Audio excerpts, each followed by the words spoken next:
This is 3-year-old Cadence Hornsby and 5-year-old Carter Sarrow. They're just two of the 400,000 people in America with a chromosomal condition causing mental impairment called Down syndrome, a diagnosis that shocked Ashley and James Hornsby. It was just kind of like you had to do away with that image of a daughter you were going to have and come to the reality that this is going to be your daughter.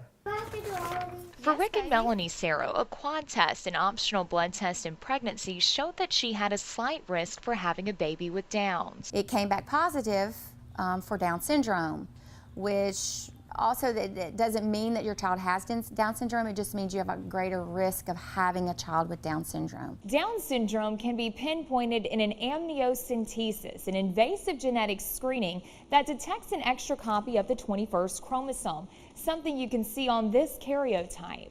3 total chromosomes. Maternal fetal medicine Dr. Marshall Sanama counsels couples when genetic screenings show a defect. We will tell them the things that their baby can do and will do well. We also have to tell them when their baby will never be able to do certain things that other kids might do. If the mutation is fatal, the pregnancy is typically terminated. But conditions like Down syndrome, muscular dystrophy, and cystic fibrosis have longer life expectancies, creating a new set of moral and ethical questions. When abnormalities are not lethal, some moms choose to interrupt the pregnancy and end the pregnancy.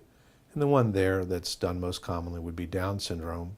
Nationwide, 9 in 10 women carrying a Down syndrome fetus end the pregnancy. But across Louisiana, Dr. Sanama says that number is well below a quarter of the population, maybe as low as 10%. They do not want to interrupt a pregnancy because they have strong beliefs about where the baby came from. Genetic testing is a double-sided coin for this mom and nurse who says the diagnosis can overwhelm a couple without support in place. I can see people being terrified and not wanting to deal with it, but then when I see Cadence, I see this motivated, smart, beautiful girl. While these families won't tell you it's been easy as they battle tough questions. Am I going to get to walk my daughter down the aisle?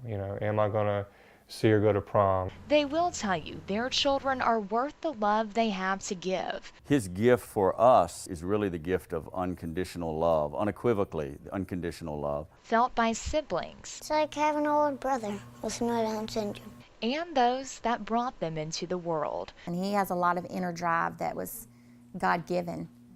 He has a whole lot more than just an extra chromosome to give. At your service with HealthCast, Brittany Glazer, KPLC 7 News.